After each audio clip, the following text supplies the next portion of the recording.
는 아브라함에 대해서 말씀을 나눴고요. 오늘은 약속대로 아브라함에 대해서 말씀을 나누겠습니다. 오늘 본문 말씀도 아브라함 이야기입니다. 아브라함 하면은 믿음의 대표적인 인물로서 성경에서 꼽고 있죠. 왜 그가 믿음의 조상이 되었는지, 또 왜 그가 믿음의 조상이라고 일컬음을 받고 있는지를 우리가 좀 살펴봐야 됩니다. 아브라함 이야기는 창세기 12장 1절부터 시작한다고 생각했지만, 그러나 지난주 살펴본 바에 의하면은 창세기 16장부터 시작되죠. 창세기 16장 셈족의 족보부터 시작해서 창세기 11장 10절에 셈의 족보는 이러하니라 라고 시작해서 11장 18절 벨렉은 해서 벨렉의 후손으로 탄생을 했죠. 벨렉의 형제가 있었지 않습니까? 벨렉의 동생 욕단. 그런데 이 욕단은 창세기 10장부터 이미 시작을 했죠. 창세기 10장에 실제 셈족의 계보를 이은 사람은 욕단입니다. 자, 에벨은 두 아들을 낳고 하나의 이름은 벨렉이라 하였으니, 벨렉은 아까 방금 읽은 아브라함의 조상입니다. 그렇죠? 근데 아브라함의 조상인 벨렉으로 이어지지 않고 욕단으로 이어져요. 그때 세상이 나뉘었으며 벨렉의 아우의 이름은 욕단이며, 이 욕단이라고 나와 있지 않습니까? 그리고 창세기 10장의 족보는 욕단은 알모달과 셀렙과 하살마엘과 예라와 하도람과 우살과 디그라와 오발과 아비마엘과 스바와 오빌과 하일과 요밥을 낳았으니 뭐 이렇게 해서 욕단이 뭐가 되냐면, 욕단의 자손이 바로 이들은 셈의 자손이니, 바로 욕단의 자손이 셈의 자손이라고 정통성을 이어갔습니다. 그런데 창세기 11장에서는 족보가 바뀝니다. 자, 에벨이 아버지였죠. 벨렉과 욕단의 아버지였죠. 근데 에벨이 누구를 낳았습니까? 에벨이 벨렉을 낳았고, 벨렉을 낳은 후에 자녀를 낳았으며, 벨렉은 30세에 르우를 낳았고, 그리고 벨렉이 르우를 낳았죠. 그리고 욕단은 아예 나타나지를 않습니다. 창세기 11장에서는. 벨렉의 족보로 이어지다가 나홀이 나오고 데라가 나오고, 그 다음에 나홀과 하란이 나오면서 그리고 아브라함이 나옵니다. 그렇죠? 그러니까 이미 셈의 계보는 창세기 10장에서 정통성을 확보한 그 계보가 끝났고, 이 창세기 11장에 나오는 이 아브라함의 계보는 셈의 정통 계보가 아니라는 거죠. 문장에서 명확하게 이야기를 하고 있지 않습니까?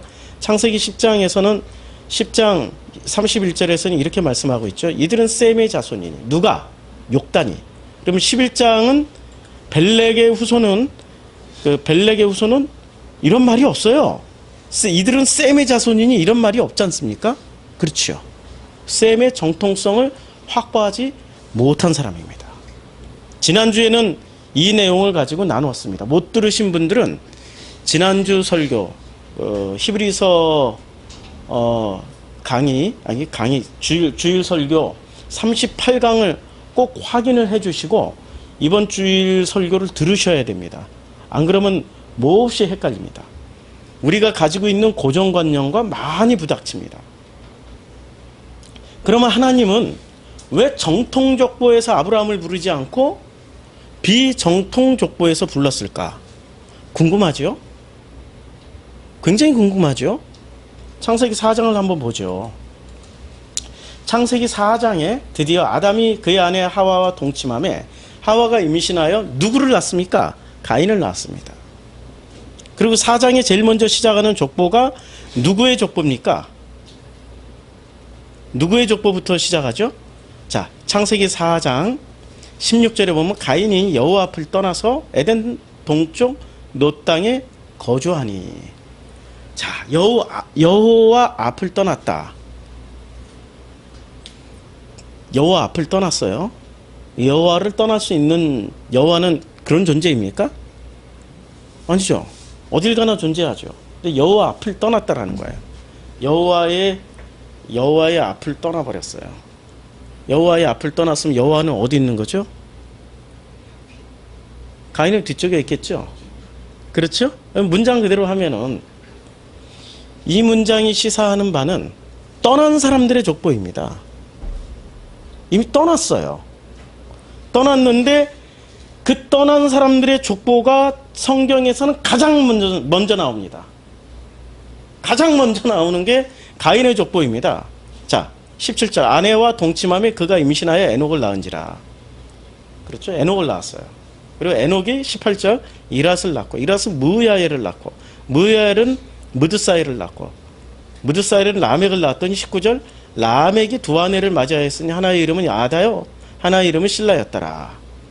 이렇게 나오고 4장 20절 조상이 되었다. 아다는 야발을 낳았으니 그는 장막에 거주하며 가축을 치는 자의 조상이 되었고, 이 족보 또한 제가 다 설명을 드렸죠. 설명을 다 드렸죠. 조상이 되었다라는 것은, 히포크라테스는 의사의 조상이 되었죠. 의술의 조상이 되었잖아요. 아리키메데스는 과학의 조상, 수학의 조상이 됐죠. 피타고라스도 삼각, 대수학의 조상이 되었죠. 뛰어난 사람은 조상이 되었다라고 얘기를 하는 거죠. 그러니까 가축을 치는 자의 조상이 되었다.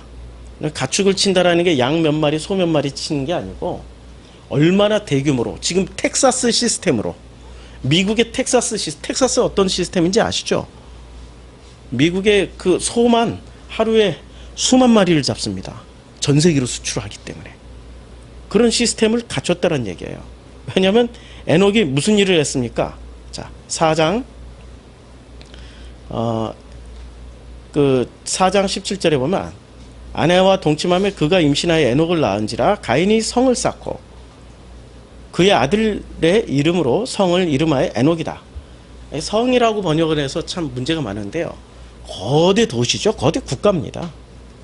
그럼 거대 도시와 거대 국가에는 양식이 필요할 거 아니에요. 1차 산업에 종사하는 사람도 있지만 2차 산업, 3차 산업에 종사하는 사람들이 도시에는 집중해서 살거든요. 그들을 먹여 살릴 양식을 공급해 줄 사람이 필요한 거죠. 그가 바로 누구였습니까? 야발. 야발이 가축 치는 자의 조상이 된 거죠. 그렇죠? 우리는 여기서 또 헷갈려 하는 게 있어요. 장막에 거주했대. 천막에서 살았고 이거 보라고 얼마나 후진 시스템이냐고. 장막이라는 건요, 성경에서 나오는 모든 장막은 무엇을 뜻하는 겁니까? 예배 시스템. 예배 드리는 시스템. 그 도시를 유지하려면 어떻게 되죠? 21절. 유발이니 그는 그 수금과 퉁소를 잡는 모든 자의 조상이 되었다. 자, 도시를 유지하려면은 먹는 것만 가지고 되겠습니까? 식량 공급만 해서 되겠어요? 농촌에서 일하는 사람들의 스트레스보다 3차 산업에 종사하는 사람들의 스트레스가 엄청 심하죠. 사람을 상대하니까. 그 스트레스를 어떻게 풀어요? 딴따라로 풀어야 될 거 아니에요. 문화산업으로 풀어야 될 거 아니에요. 드라마도 봐야 되고 음악회도 가야 되고. 그러니까 수금과 퉁소를 잡는 모든 자의 조상이 되어야 되는 거죠. 그렇죠? 자, 22절. 실라는 두발가인을 낳았으니 그는 구리와 쇠로 여러 가지 기구를 만드는 자요. 기구라고 기계예요. 기계. 이미 도시가 움직여지고 산업이 움직여지려면 기계들이 필요한 거죠. 이미 창세기 4장에 이 시스템이 다 만들어졌어요. 그래서 이 조상이 되었더라, 조상이 되었더라, 조상이 되었더라 라는 말을 쓰는 거죠. 4장의 족보부터 먼저 나오는 거야. 그 다음에 5장의 족보가 나오죠. 5장의 족보는 아담은 130세에 자기의 모양 곧 자기의 형상과 같은 아들을 낳아 이름을 셋이라 하였고, 아담은 셋을 낳은 후에 800년을 지내며 자녀들을 낳았으며, 이렇게 해서 드디어 정통족보가 나중에 나옵니다. 짝퉁족보가 먼저 나왔고 정통족보가 먼저 나와요. 그런데 창세기 10장과 11장에 가서는 이게 순서가 바뀌어요. 창세기 10장에서는 10장 31절에 분명히 이렇게 얘기를 했어요. 욕단으로 이어지는 이 족보를 이들은 셈의 자손이니. 이들이 셈이에요. 셈이라니까요. 그 다음에 11장에서는 어떻게 됩니까? 11장에서는 셈의 족보라고 이야기를 하지 않아요. 그리고 아브라함과 동시대의 사람, 대표적인 사람이 누가 있었죠? 욥이 있었죠. 그렇죠. 어떻게 할 수 있어요? 수명을 보고 알 수 있는 거죠. 살아간 그 연도. 수명을 보고 알 수 있는데, 이 수명을 보면은 욥이 아브라함과 동시대의 사람이었고, 그리고 욥뿐만이 아니라 복음을 알고 있었던 엘리후도 있었어요. 그러면 이스라엘 민족을 엘리후나 욥을 통하여서 정통성을 이어갔으면 참 좋았을 텐데, 이렇게 후진 사람, 왜 후졌다라고 그러죠? 지난주 설교를 들으신 분들 알죠? 족보가 한마디로 말해서 멍멍족보잖아요. 멍멍족보. 제가 지난주에 다 분석해 드렸죠. 데라가 아버지고 아브라함의 아내가 데라가 낳은 딸, 자기의 동생하고 결혼을 했어요. 그 다음에 나홀이 낳은 밀가가 자기의 삼촌인 하란하고 결혼을 해요. 그래서 낳은 게 룻이에요. 그럼 룻은 데라를 어떻게 불러야 돼요? 아브라함을 어떻게 부르죠? 삼촌이라고 불러야 되나? 형이라고 불러야 되나? 족보가 멍멍족보예요. 섞였다는 거죠. 신약 성경으로 건너오면 간음하지 말라고 그랬어요. 그리고 섞지 말라고 그랬어요. 바벨의 음녀를 조심하라고 그래요. 음녀라는 게 무슨 뜻입니까? 이거 음탕한, 섞이는 거 아니에요. 바벨이라는 뜻도 섞음, 혼잡 이런 뜻이잖아요. 피가 막 섞여버렸어요. 그것도 집안에서. 그리고 리브가라는 그 여자와 이삭이 결혼하죠. 그러면 리브가는 누구의 딸일까요? 누구의 딸일까요? 리브가의 아버지는 누구였죠? 리브가의 아버지는, 예?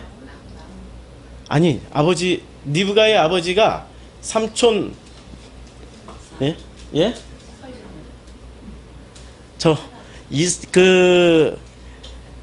리브가의 누구였냐면 아브라함의 아내 사라의 오빠 라반의 딸이 리브가고, 그 딸이 또다시 누구랑 결혼해요? 이삭하고 결혼해요. 이상하죠? 비정상이라니까요? 정상이 아닙니다. 이거는 인류사에 없는 근친상간으로 이루어진 족보. 마지막에 왜 이런 족보를 보여줄까요? 정통이 아니다. 아들을 낳는 그 과정이 매우 혼잡하다. 정통이 아니다라는 것을 보여주는 거죠. 그래서 순서를 바꿔버렸어요. 순서를 바꿨어요. 앞에는 4장이 비정통, 5장이 정통. 지금은 10장이 정통, 11장이 비정통. 만약에 10장 족보가 11장이 나오면은, 그리고 나서 아브라함을 부르면은 해석이 어마어마하게 달라지죠. 그렇죠? 하나님은 누구를 부르시는 줄 아세요? 비정통을 부르는 거예요. 욥과 같이, 엘리후 같이 동시대인 그 사람들은 그냥 이렇게 성경에 나오고 싹 사라지면 끝나요. 있잖아요. 성경에 가장 오래 나오는 사람들일수록 가장 문제점이 많은 사람인 거 아시죠? 창세기에서 이름이 제일 많이 나오고 롱런하는 사람이 누군지 아십니까? 창세기 전체를 통틀어서 넘버원 누구시죠? 제일 많이, 지면이 가장 많이, 예, 야곱이죠. 문제가 많죠. 그 사람은 놀랍게도 창세기에서만 나오는 게 아니라 출애굽기까지 이어져요. 모든 인물들은 창세기에서 딱 끝났는데 출애굽기까지 이어져요. 문제가 심각한 거죠. 야곱이 가장 만들어지기 힘들었던 존재였기 때문에 제일 오래 나오는 거예요. 그런 의미에서 죽음이라는 건 어떻게 보면은 하나님의 은혜예요. 빨리 사라질 수 있다는 거 굉장한 은혜입니다. 자, 우리는 죽음을 어떻게 생각하냐면 이 죽음을 서구식으로 생각해서 소멸이라고 생각합니다. 무신론자들은 어떻게 생각하냐면 소멸, 사라진다, 없어지는 거야. nothing이라고 생각해요. 아무것도 없는. nothing이라고 그러는데 없음, 무, 허무.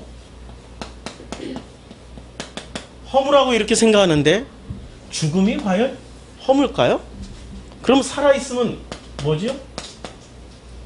살아있으면 이것의 반대겠죠. 존재고 있음이고 의미가 있는 거고. 이게 지금 누구식의 개념이죠? 서구식의 개념이에요. 우리식의 개념은 이렇게 생각하지 않아요. 제망매가에서 어떻게 얘기를 했죠? 제망매가 제가 설교 한번 했는데 삶과 죽음이 여기 있음에 삶과 죽음이 공존하는 자리가 우리식의 사고방식이에요. 삶과 죽음이 공존한다는 것은 어떤 의미를 다 가진다는 거예요. 죽음도 의미를 가지고 살아있음도 의미를 가지고 있다는 얘기죠. 자, 과학에서는 이런 얘기를 하는 겁니다. 살아있음은 존재죠. 근데 이 존재가 죽음으로 넘어가면은 비존재라고 하죠. 눈에 안 보이니까. 그런데 아세요? 온 우주가 얼마나 큰지? 그런데 그 우주를 축소시켜 놓은 게 이렇게 점 하나 아무거나 이렇게 딱 찍어가지고 현미경에도 올려놓고 보면 그 안에 우주가 있다는 거 아십니까? 어디나 다 우주가 존재해요. 그러면 살아있는 존재는 어떻게 됩니까? 죽음과 함께 소멸되는 것처럼 보이지만, 그래서 없어지는 것처럼 보이지만 결코 그게 아닙니다.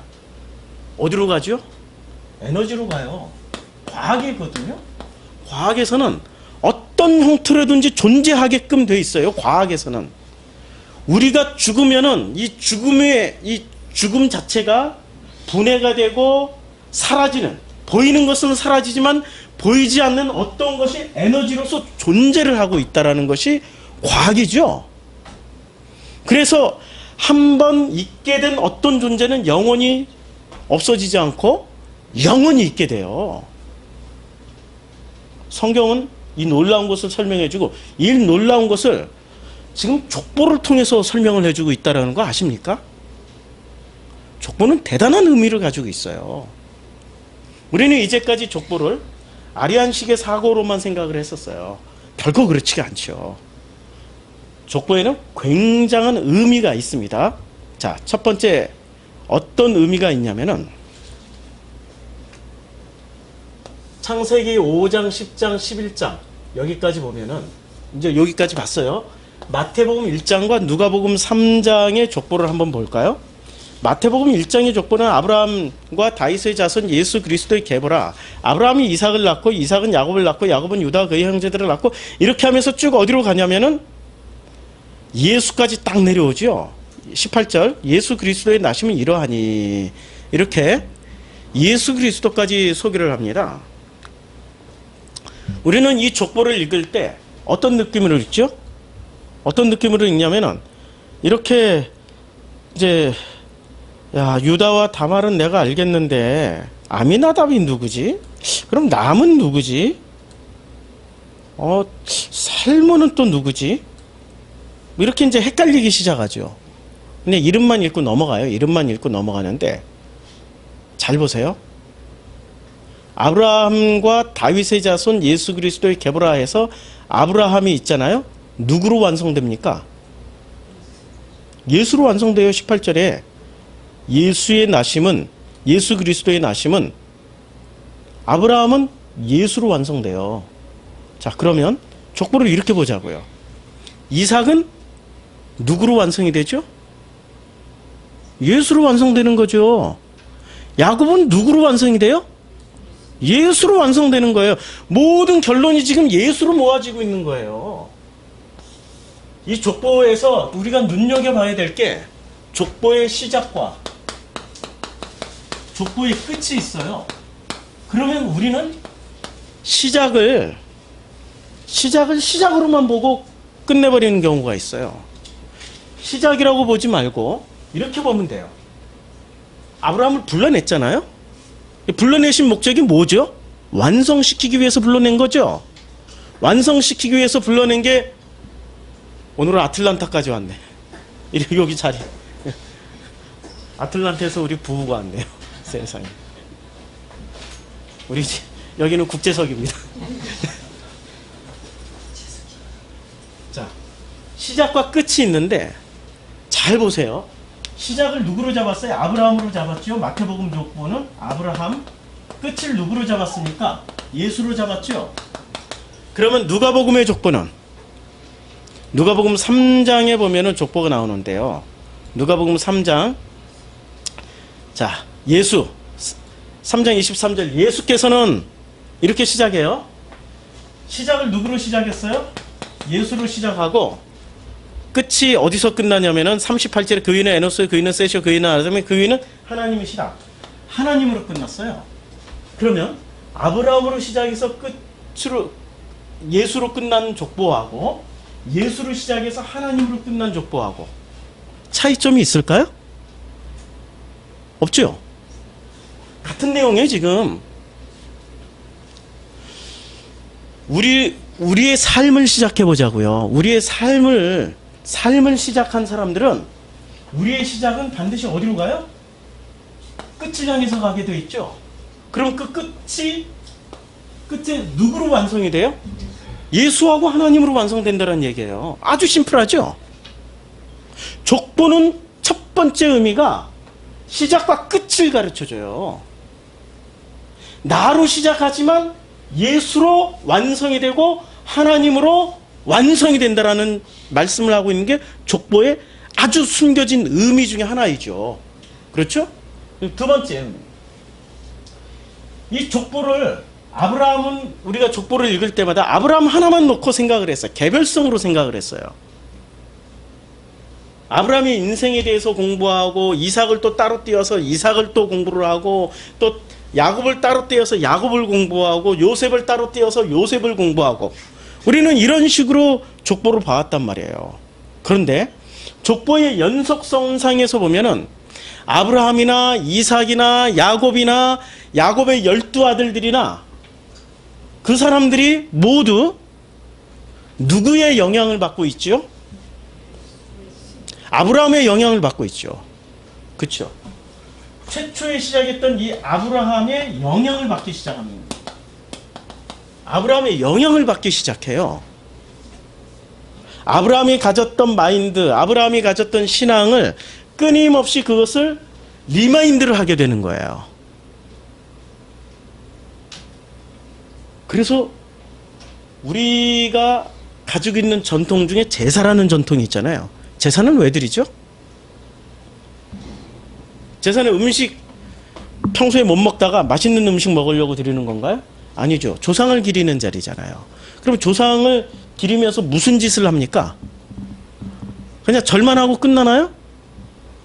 우리 안동에서 사셨던 분들이 있는데 안동에서는 제사 드릴 때 어떻게 하면 뭐세 저거 몇시 하고 조상의 업적을 얘기하죠. 그리고 조상의 마인드를 얘기하죠. 그것을 우리 후손들이 물려받아서 이 가문을 조상들처럼 그렇게 이어나가자라고 말씀하고 있죠. 그게 제사의 목적이에요. 그렇죠? 제사의 목적이 그겁니다. 예배의 목적은 뭐죠?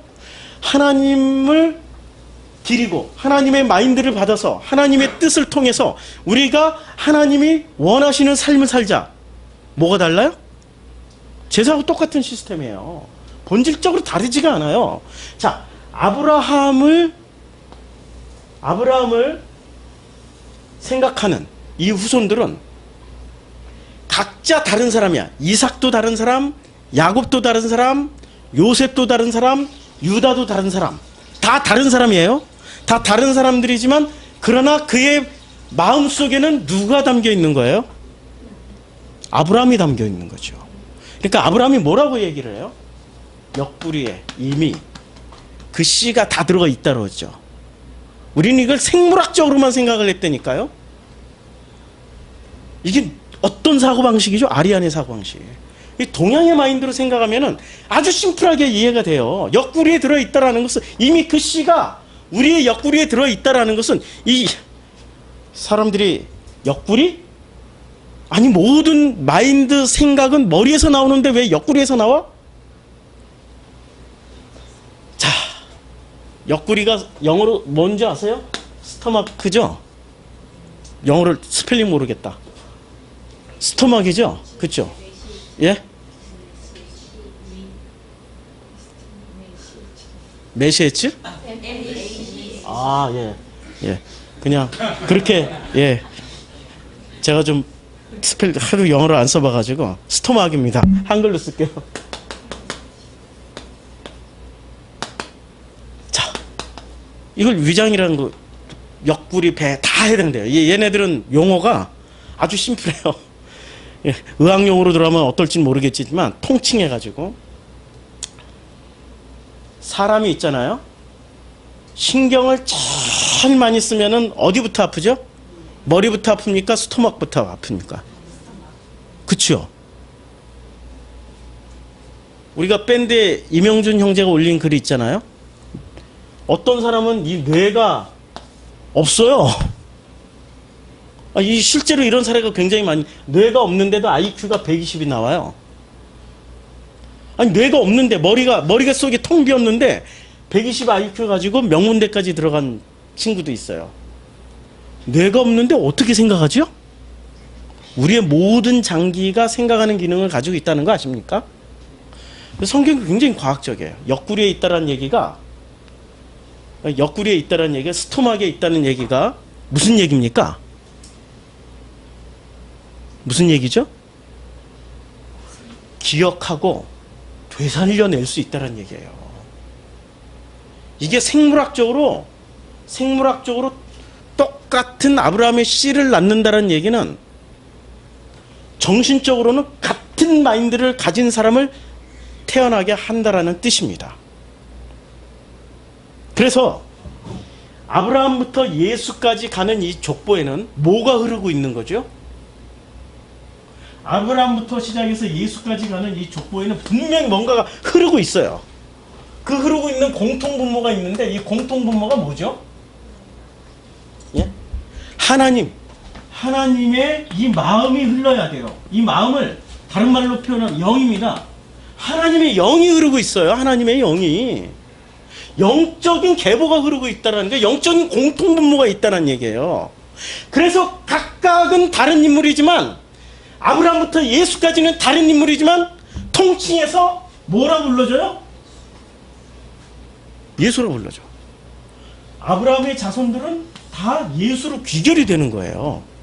지금 이게 마태복음의 족보의 의도예요. 그러면 누가복음의 족보의 의도는 예수를 시작해서 하나님으로 끝나는 이 족보는 우리가 예수의 마음을 가진 사람들은 하나님과 하나가 되었다라는 의미를 지금 가르쳐주고 있는 거예요.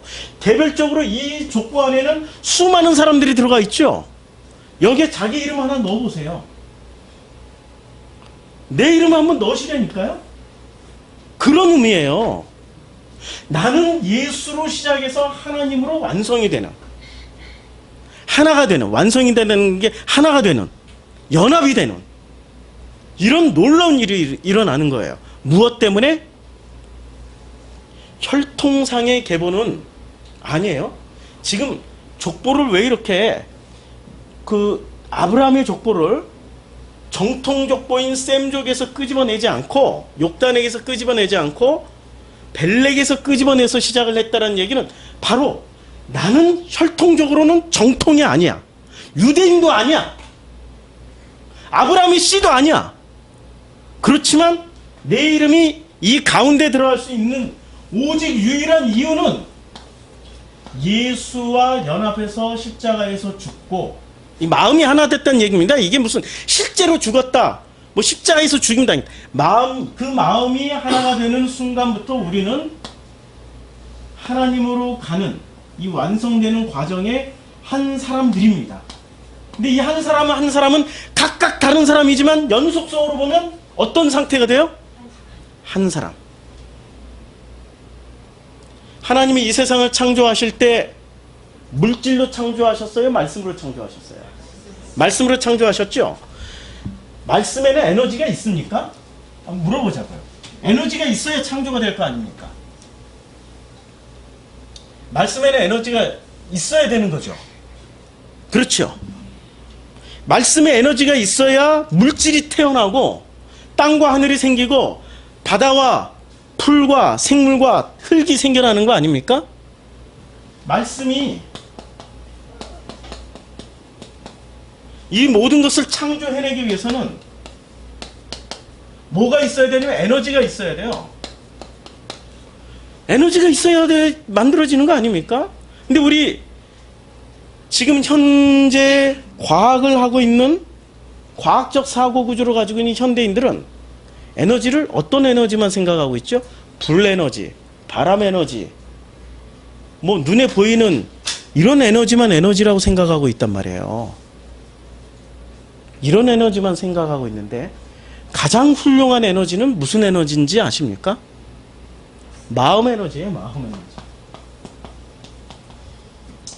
마음이 떠나가면 관계도 끝나. 죽을 마음을 가지고 있으면 죽은 사람이야. 살 마음을 가지고 있으면 어떤 상황에서든지 살아내요. 그치요?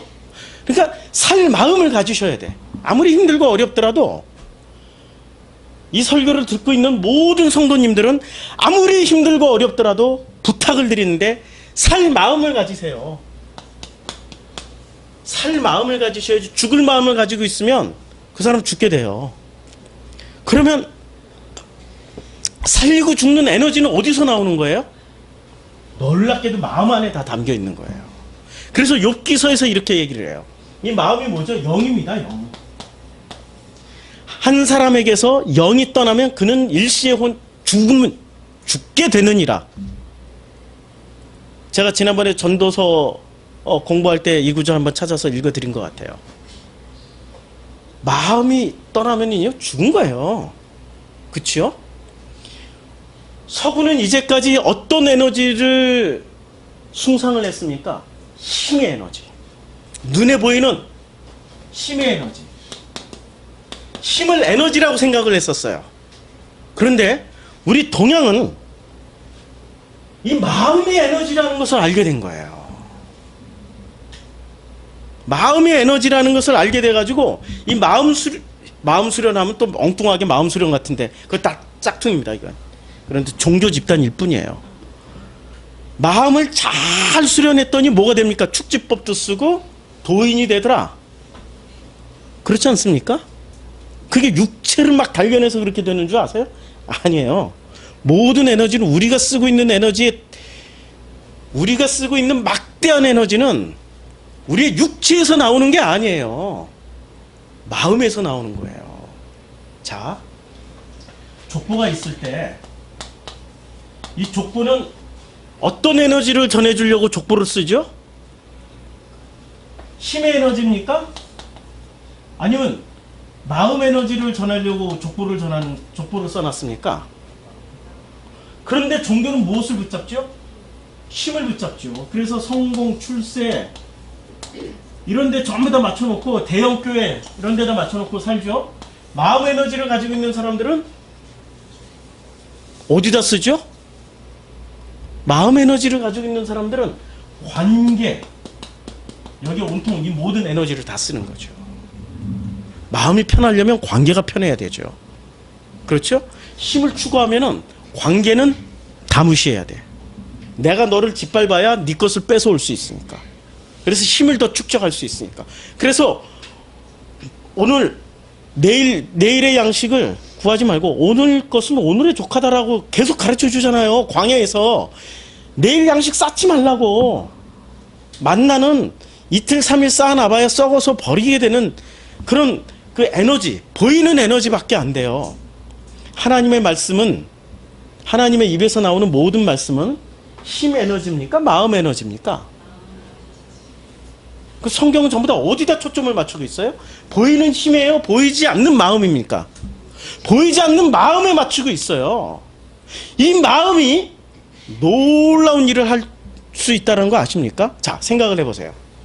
여기서 이게 지구예요. 이 지구에서 안드로메다까지 가는데 이게 뭐 빛의 속도로 가도 50억 년이 걸린대요. 이제 연수는 정확하게 몰라요. 좌우지간 50억 년 걸려서 가요. 그러면 힘 에너지를 가지고 가려면 50억 년을 걸려서 가야 되는데 빛의 속도로 가도 50억 년 동안 힘 에너지를 가진 사람들은 살아있을 수 있을까요? 못 가죠. 순식간에 가는 방법이 있어요. 어떻게 가죠? 마음으로 가면 순식간에 가버려요. 이게 지금 성경에서 말하고 있는 어마어마한 내용들입니다. 이걸 우리가 못 찾은가? 왜 못 찾죠? 서구는 이제까지 서구의 신학은 힘을 추구하고 있었기 때문에. 우리는 관계 중심의 마음을 생각하고 있는 사람들이기 때문에 이제는 우리가 찾아낼 수 있는 거죠. 여기는 힘이 존재해야만이 힘이 있다라고 믿어요. 눈에 보이는 거니까 존재를 해야만 해. 그래서 이 사람들은 부활을 해도 반드시 내 몸뚱아리를 가지고 부활을 해야 돼. 근데 예수님이 부활했을 때 그 부활하신 그리스도는 예수의 몸뚱아리였어요? 아니었다니까요. 그런데도 서구 신학은 아직도 주장을 해. 자기 몸뚱이대로 부활을 해야 된다고. 그래서 화장을 안 해. 생매장을 해야 돼. 그 몸뚱아리 그대로 부활할 줄 알고. 기독교인들이 화장하는 거 맞습니까?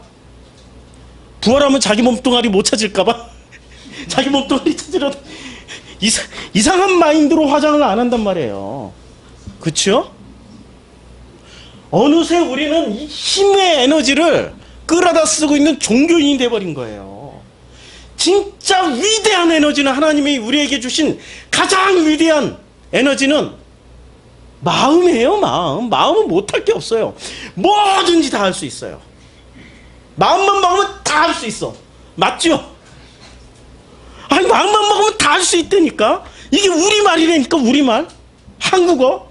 마음만 먹으면 다 할 수 있어요. 못할 일이 하나도 없어요. 그런데 그 마음을 못 먹어요. 사람들은. 왜 그런 줄 아세요? 한계를 가져버려요. 아브라함부터 시작해요. 그 다음에 예수까지 내려오는데 이 사이에 거꾸로 하면은 예수로 시작해서 지우개. 이게 지금 아브라함부터 예수까지 가는 게 마태복음 족보고요. 누가복음의 족보로 하면은 예수로 시작해서 하나님으로 가는데 이 사이에 무수히 많은 사람들이 지나갔단 말이에요. 기억 다 못하잖아요. 근데 그 무수히 많은 사람들 중에 한 사람이 나라고 생각하시면 돼요. 현재 진행형이에요. 족보를 우리에게 보여주는 거는 현재 진행형이라고 지금 보여주는 거거든요. 우리는 현재 진행형인 나라는 존재가 이 속에 들어가 있어요. 둘 중에 하나. 아브라함의 족보에 속해 있든지 예수의 족보에 속해 있든지 둘 중에 하나. 이 족보에 속해 있는 나는 그러면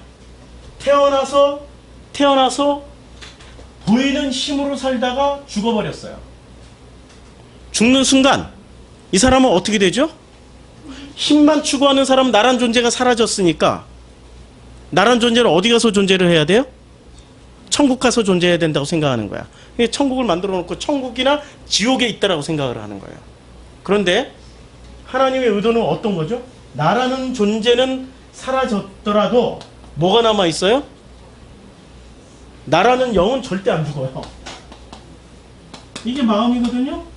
절대 안 죽어요. 이 에너지는 어딘가에서 이 하나님과 함께 이 온 우주를 만들어가는, 이 온 우주를 통치하는 어마어마한 힘으로 함께 사역을 하신다라고 생각을 해보세요. 믿어지십니까? 아니, 성경이 지금 족보가 그런 얘기하고 있는 거예요. 그래서 이 모든 사람들을 뭐라고 그래? 왕이라고 그러잖아요. 왕이라고 그러잖아. 다스리는 자, 통치하는 자. 막 가슴이 뛰지 않아요? 우리는 있잖아요. 보이는 것만 가지고 생각하는데 족보는 보이지 않는 것을 보이는 족보를 통해서 보여주는 거예요. 이게 족보의 비밀인데요. 또 하나, 우리는 이 개별성과 연속성이라는 것을 잘 생각해야 돼요. 이것을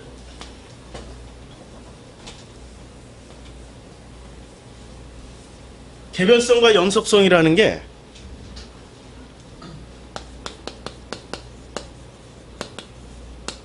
나라는 존재거나 너라는 존재로 우리는 살아가요. 그렇죠? 연속성이라는 것은 뭐가 되는 거죠? 나와 너가 같은 거야. 하나님과 예수가 한 몸이 돼서 하나가 된 거야. 이게 하나가 됐다고 해서 하나임. 이게 하나가 되면은, 자 보세요. 나라는 찌질이, 사실은 자기 자신을 높이는 사람이 몇 명이나 될까요? 이 지구상에. 자기를 생각하면 나는 그냥 찌질일 뿐이야. 찌질이. 부족하고 못나고 뭐 잘 못하는 그런 찌질일 뿐이야. 그런데 나라는 존재가 어떻게 돼요? 너의 힘과 합쳐지고, 너의 에너지와 합쳐지고, 하나님의 에너지와 합쳐지고, 예수라는 에너지가 합쳐져서 하나가 됐어요.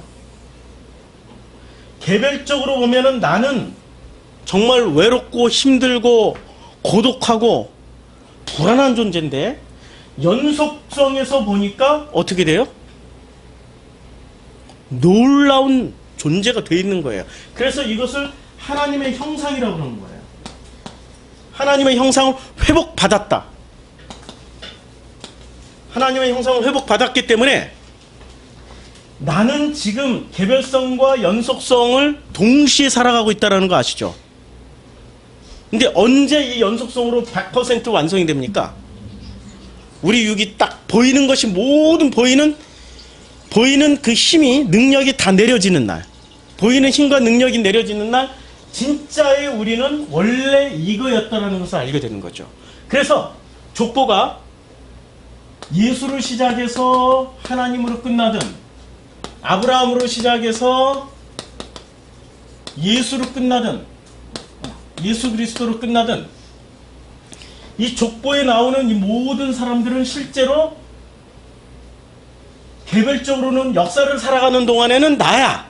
그런데 이런 소망을 가지고 살아가는 거야. 그래서 시작과 끝 전체를 통틀어서, 이것을 통틀어서 이 과정을 살아가는 사람들은 완성이라고 그래요. 이걸 승리했다라고 하는 거예요.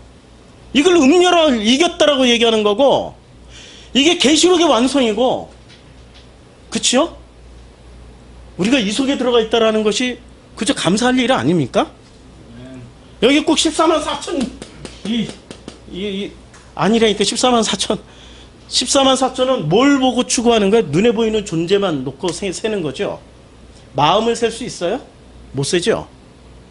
그들이 굉장히 하등한 아리안 철학을 받아들인 거죠. 마음은 절대 셀 수가 없어요. 무한대라니까요. 마음은 무한대예요. 그 무한대의 마음을 감히 14만 4천으로 나누어 놓고 14만 4천 안에 들기 위해서 전부 다 막 그냥 채찍질하고 노력하라고 그러고, 그럼 사람의 에너지가 어떤 에너지를 갖다 씁니까? 하나됨의 에너지를 갖다 씁니까? 자기의 그 14만 4천에 들어가려고는 이기심의 에너지를 갖다 씁니까? 어떤 걸 쓰죠? 이기심의 에너지를 갖다 쓰죠. 이기심의 에너지를 끌어다가 대형교회 만드는 것이 이제까지 교회의 그 성장 과정이지 않았습니까?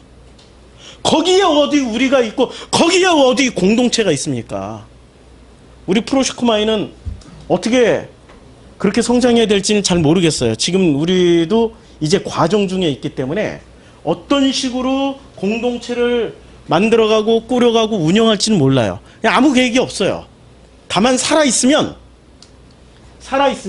이 과정을 충실하게 밟을 것이다. 요거 하나는 약속드릴 수 있어요.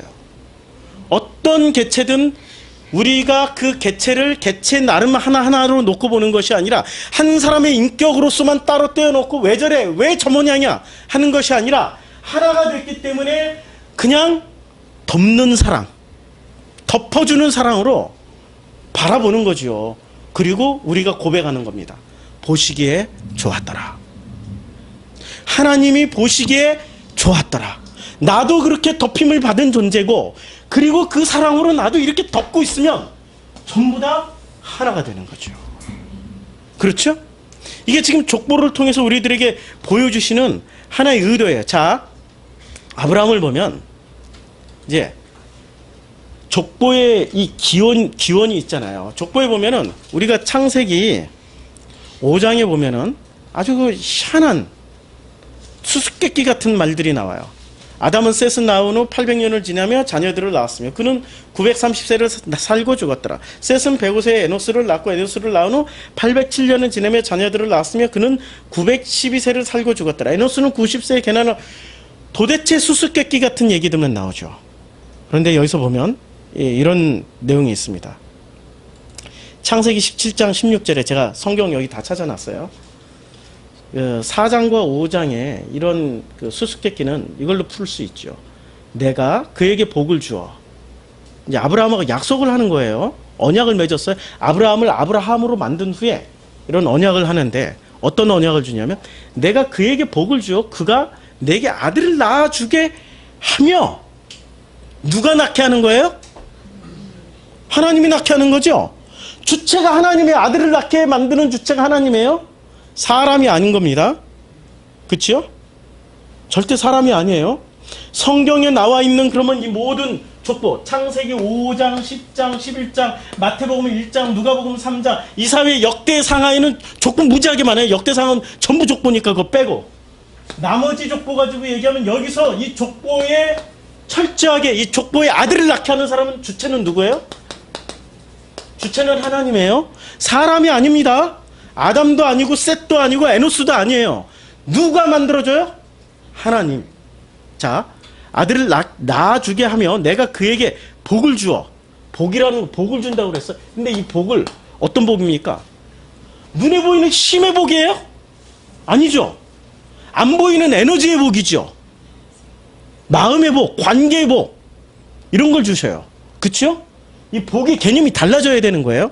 그 복을 주며 그를 여러 민족의 어머니가 되게 하리니 민족의 여러 왕이 그에게서 나리라 이렇게 되어 있어요. 자, 이게 바로 족보의 비밀입니다. 족보를 우리에게 족보 안에 들어가게 하시는 목적은 주체가 하나님이라는 것을 깨닫게 하시기 위함이에요. 우리가 하나님의 족보 안에 들어와 있습니까? 예수의 족보 안에 들어와 있습니까? 그러면 나의 주체는 누구세요? 하나님이시죠. 그러면 내가 아들을 낳게 되는 그 이유는 내가 잘해서일까요? 아버지의 은혜를 입어서일까요? 아버지의 은혜를 입어서인 거죠. 서구신학을 제가 신학 공부를 하면서 이상한 게 하나 있었어요. 신학을 공부하면 공부할수록 은혜가 없어져요. 신학을 공부하면 공부할수록 은혜가 없어지고 논리와 이성만 남아요. 그래서 신학대학에서는 이런 농담이 돌아다닙니다. 1학년으로 입학을 해서요. 그러면 1학년은 무조건 목사, 2학년 때는 장로, 3학년 때는 평신도, 4학년 때는 무신론자. 뭐만 은혜가 하나도 없는 신학을 공부하다 보니까 그 모양이 되더라. 뭐 이런 우스갯소리를 풍자한 내용이죠. 서구신학은 철저하게 인간이 중심이 돼서 인간의 입장에서 하나님을 찾아가는 학문이에요. 은혜는 있잖아요. 하나님이 주체가 돼서 하나님이 주인공이 돼서 사람을 찾아오는 게 은혜입니다. 그렇죠? 하나님이 우리를 섬기신다라는 게 성경의 기본 가장 핵심 주제예요. 그래서 인자는 안식일의 주인이지만 그러나 사람이 안식일을 위해서 있는 것이 아니라 안식일이 사람을 위해서 있다고. 그리고 내가 그 안식일의 주인이야. 그러면 무슨 말이에요? 예수가 사람을 위해서 있는 거죠. 하나님이 사람을 위해서 있는 게 그게 성경 전체가 보여주는 내용이죠. 근데 왜 사람이 하나님을 위해서 존재를 해야 돼요? 사람이 하나님을 위해서 존재한다고 뭐 자기가 그냥 맨날 거룩하게 한다고 엄청난 어떤 짓을 해요. 하나님 보시기에 참 슬펐더라. 마치 3살짜리 애기한테 부모는 뭘 기대하는 겁니까? 밥 잘 먹고 잘만 커줘. 마음에 상처받지 말고 잘만 커줘. 그게 부모가 기대하는 거 아닙니까? 단 조건이 있어요. 좋은 부모일 경우에. 나쁜 부모는 뭘 기대해야죠? 3살짜리 애기한테 바이올린 켜봐. 피아노도 쳐보고. 이거 그 글자 한번 해봐. 뭐 계속 뭐를 주려고 그래요. 지식을 주려고 그래요. 그래서 명목은 얘의 가능성을 열어서 얘가 편안하고 행복하게 살 수 있는 길을 만들어 주려고 그런다라는 명목을 가져요. 천재들 치고 편안하고 행복한 삶을 사는 사람 봤습니까? 어렸을 때 그 능력이 깨어난 사람 치고 편안하고 행복한 삶을 사는 봤냐고요? 거의 없죠. 어떤 사람이 가장 편안하고 행복하게 살죠? 네. 아니 부모하고 마음이 통하고 뭐를 하든지 간에 부모가 넉넉히 받아주고 부모가 그걸 다 이해해주고 큰 틀에서 품고 나가는 그런 부모를 만난 애들은 스트레스가 없어요. 마음에 상처가 없다니까요. 결핍이 없어요. 결핍 없는 아이들이 나중에 참 행복하게 살아가요. 결핍이 가득하면 반드시 넘어지게 돼 있어요. 그 결핍이 언젠가 드러나게 돼 있어요. 제가 어떤 교회 사모님하고 상담을 했어요. 아들이 나이가 30이에요. 근데 그 아들이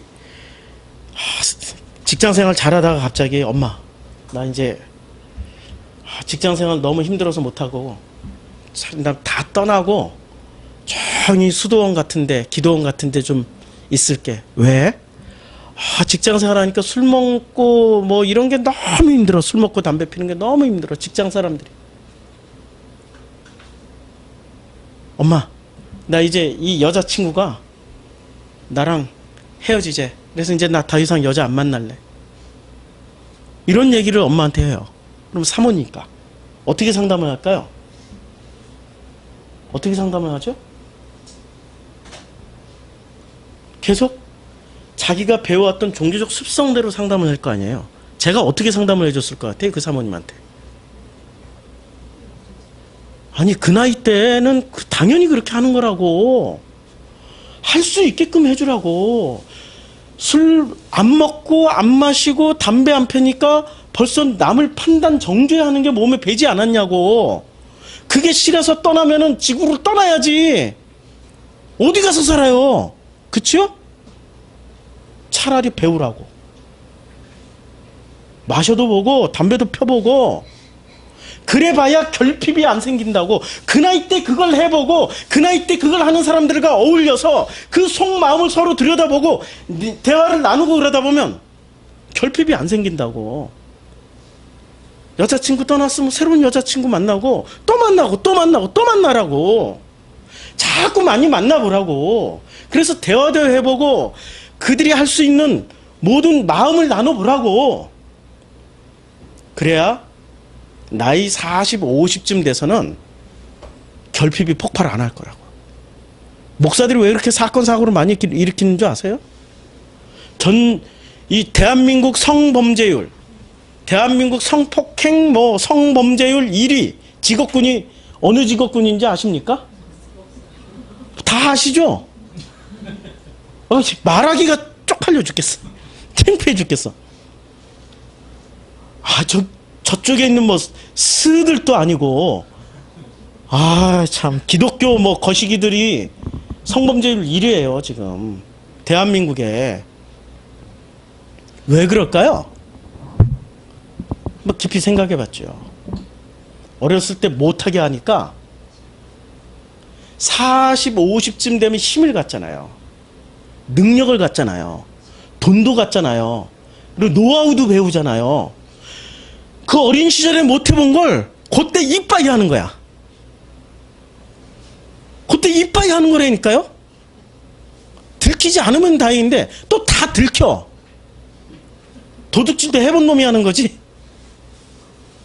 근데 결핍이 그쪽으로만 튀면은 다행인데 엉뚱한 데로 튀잖아요. 더 거룩한 가면 뒤로 숨은 사람들은 세습으로 튀고 공금 횡령으로 튀고 엉뚱한 걸로 다 튀어버린다니까. 결핍은 이게 내장돼 있다가도 사라지는 게 아니에요. 에너지라니까요. 우리 마음속에 있는 에너지가 어마어마한 에너지입니다. 이 마음의 에너지가 사랑의 에너지를 뿜으면서 살아가느냐, 결핍의 에너지를 쏟아내면서 살아가느냐. 인간은 딱 두 종류밖에 없어요. 사람이란 종류는, 인간은 아주 심플해요. 인간은 너무나도 심플한 구조로 되어 있는데, 이게 사람이란 말이에요. 이 사람이 마음이 있어요. 근데 이 마음이 사랑이라는 에너지를 쓰고 사는 사람이 있고 결핍이라는 에너지로 살아가는 사람들이 있어요. 결핍도 대단한 에너지입니다. 아시죠? 제가 결핍 때문에 책을 엄청나게 읽었던 거 아니에요. 그 가난하고 힘들었던 그 시절에 나도 모르는 사이에 결핍이 쌓였는데 그 결핍의 대표 이름이, 수많은 결핍이 있는데 그 대표 이름이 뭐였냐면은 학력 컴플렉스. 나같이 머리 좋은 인간이 어떻게 하다가 철도고등학교 가가지고 철도청에서 꽃갱이질을 하고 있을까? 와, 그 젊은 날 그 시절에 우리는 빨간 족구 입고 꽃갱이질에 터못 가니까 비타라고 그래요. 이거 꽃갱이를 이렇게 구호에 맞춰가지고 난 그때 그 부산역에서 하는데, 부산역에 사람들이 얼마나 많아요. 사람들이 혹시라도, 부산에 아는 사람 하나도 없거든요. 나는 서울에서 태어나서 서울서만 사는 사람이라 부산에 아는 사람 하나도 없는데, 혹시라도 나 알아볼 사람들이 있을까봐 빨간 모자, 이 선로반에 빨간 조끼 빨간 모자 푹 눌러 쓰고 하늘도 안 쳐다봐 이렇게 꽃갱이질만 하고 있었어. 그 시간이 지옥 같았어. 결핍이, 그런 결핍들이 저를 어디로 밀어넣냐면은 그 결핍을 극복하기 위해서 공부를 하게 만들더라고요. 이것을 프로이드는 승화라고 그래요. 잘된 것 쪽으로 나가니까. 근데 이 결핍이 승화가 안 되면 어디로 나가죠? 범죄나 아니면 정신병으로 나간다고 그러죠. 프로이드가. 저는 공부하는 것으로 나가가지고 그 시절에 책 아니면은 인생을 못 살았어요. 제 친구가 그래요. 제 가방 속에는 항상 책이 4-5권, 많을 때는 10몇 권씩 이 가방에 들고 다녔어요. 제 아주 30년 넘은, 거의 40년 된 친구들이 아우 저한테 그래. 아예 대놓고 친구들이 아우 저 새끼는 맨 책만 들고 다닌다고. 그렇게 해서라도 내 결핍을 가리고 책으로 포장을 해서라도 나는 이렇게 뛰어난 사람이야 라는 걸 증명하고 싶었어요. 책을 들고 다니면 책을 읽어야 될 거 아니에요. 엄청 읽었죠. 근데 이 결핍을 통해서 하나님 뭐를 만들어 주셨어요? 이 설교를 지금 하게끔 하잖아요. 동서양의 철학과 모든 학문을 아울러 가지고 철학을 낱낱이 얘기는 안 하지만 관통하는 이런 메시지를 지금 하고 있잖아요. 그러면 결핍의 에너지로도 사람들이 살아가는데 그게 나쁜가? 아니죠. 사람은 둘 중에 하나예요. 결핍의 에너지에서 사랑의 에너지로 건너가게 해주시는 거예요. 그래서 선악은 생명으로 건너가서 생명이 어떻게 돼요? 선악을 덮음으로 완성이 되는 거예요. 나의 결핍은 사랑으로 덮일 때 완성이 돼요. 나의 결핍은 사랑으로 덮일 때 완성이 된다니까요. 사랑이란 아버지 그 하나된 에너지로 덮이면 어떻게 돼요? 내 결핍은 더 이상 결핍이 아니고 내 안에서 이 사랑으로 결핍을 재해석하게 돼요. 우리 진우가 8월 5일 날 갔어요. 이제 며칠 안 남았어요. 기일이. 요새 계속 진우 생각이 나요. 세상에 안 나던 생각까지 나. 마지막에 그 조그만 방에서 선풍기 하나 놔두고, 선풍기도 소리가 고장나가자 다다다다다다닥 소리 나는 그 무더운 여름날에 그 엄청난 그 찜통, 8월 5일날 찜통 더위에 그런 상황과 조건을 생각하니까 제가 만약에 결핍 덩어리였으면은 이런 생각이 날 때 제가 견뎌낼 수 있을까요? 얘가 이맘때쯤이면 알바를 하기 위해서 인력사무소로 갔어요. 저 불광동에 있는 대한인력사무소에 새벽 4시에 갔어요. 4시에 가가지고 이제 첫 차 타고 불광동에 가면 거기서 이제 일을 배당받고 갔는데 주로 아스팔트 일을 했어요. 7월 지금 이 무더위에 아스팔트가 얼마나 뜨거웠던지 신고 있던 신발이 이렇게 쫙 벌어져 버렸어요. 그 신발을 그대로 놔뒀어.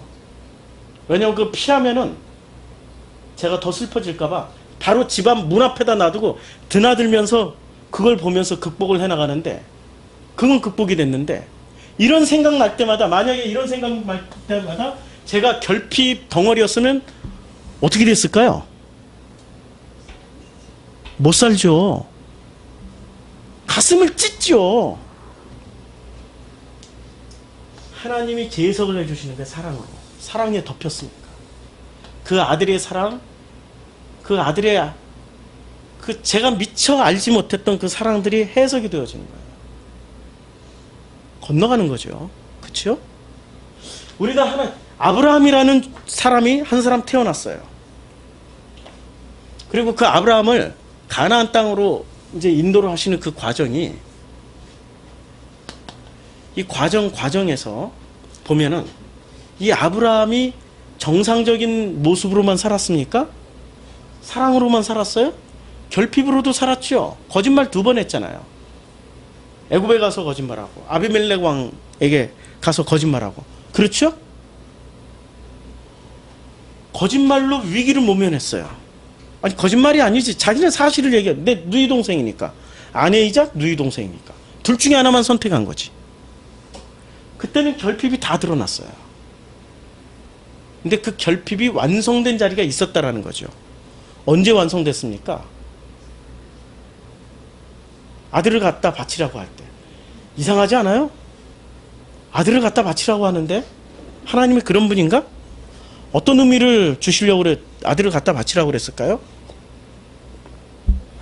결핍이 채워지면 이렇게 생각이 되어지는 거죠.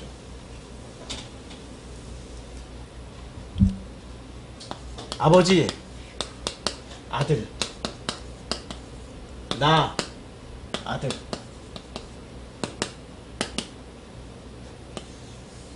족보의 의미는 개별적으로 보면 다른 존재예요. 그렇죠? 연속적으로 보면은 같은 존재죠. 동일입니다. 동일인이에요.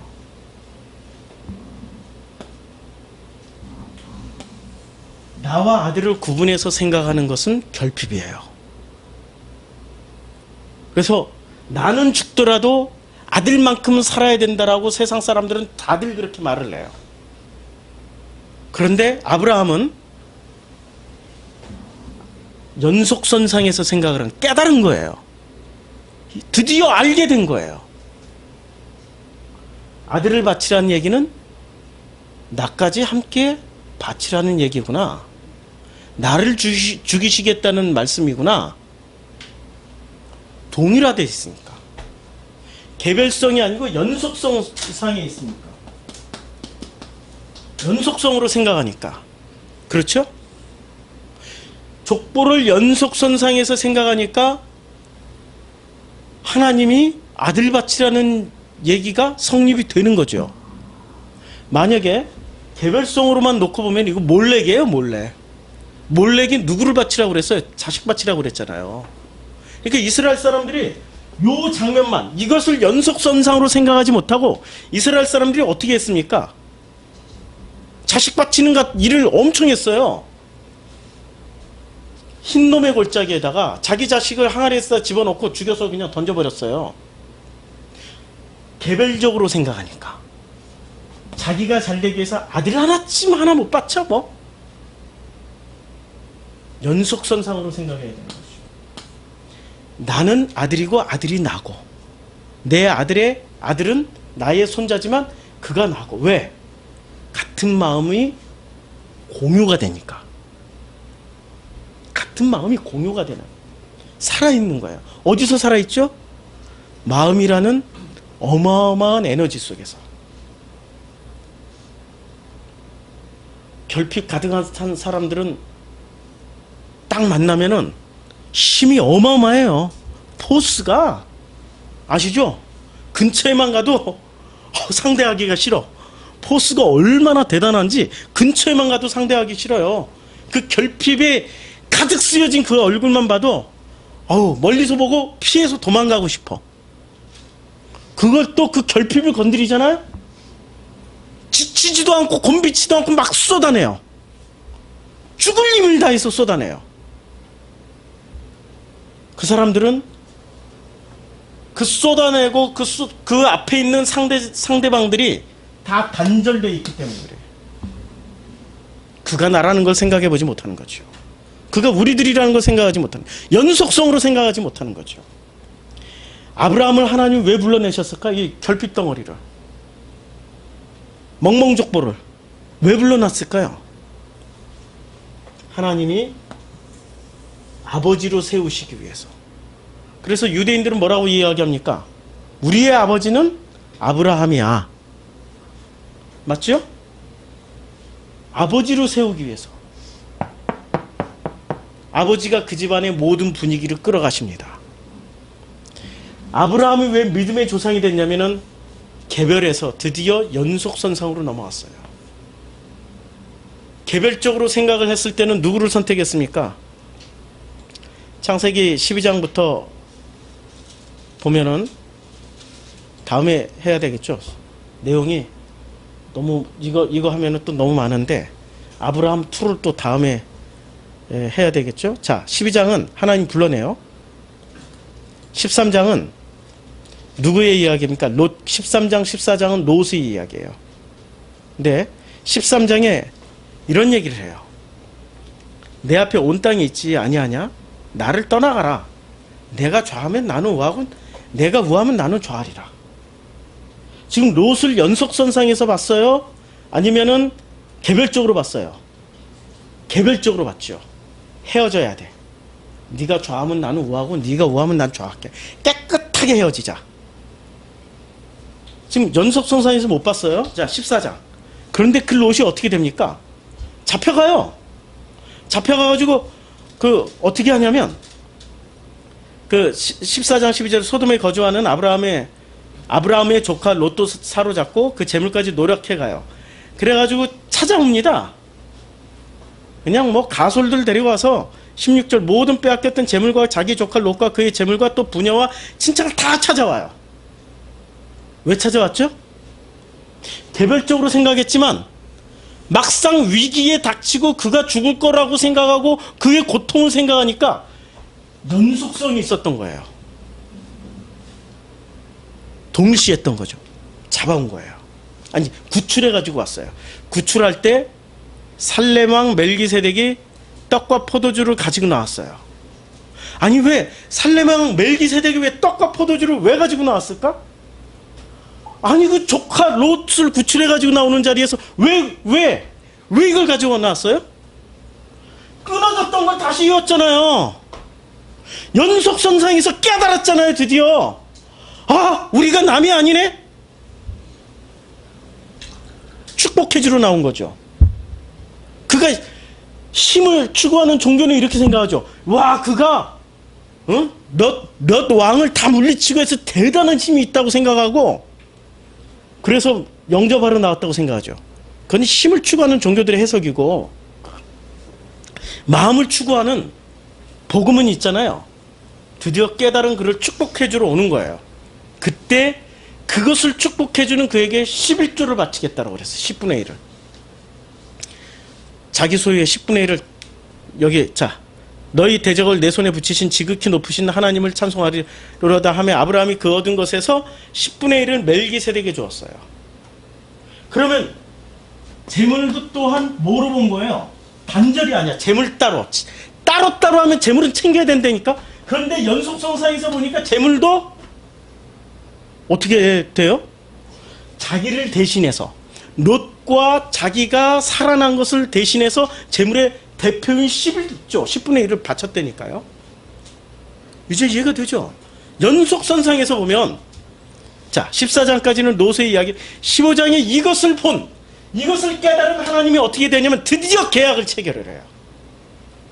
드디어 계약을 체결하는데, 자, 체결을 할 때 여호와의 말씀이 그에게 임하여 이르시되, 드디어 말씀이 임하셔요.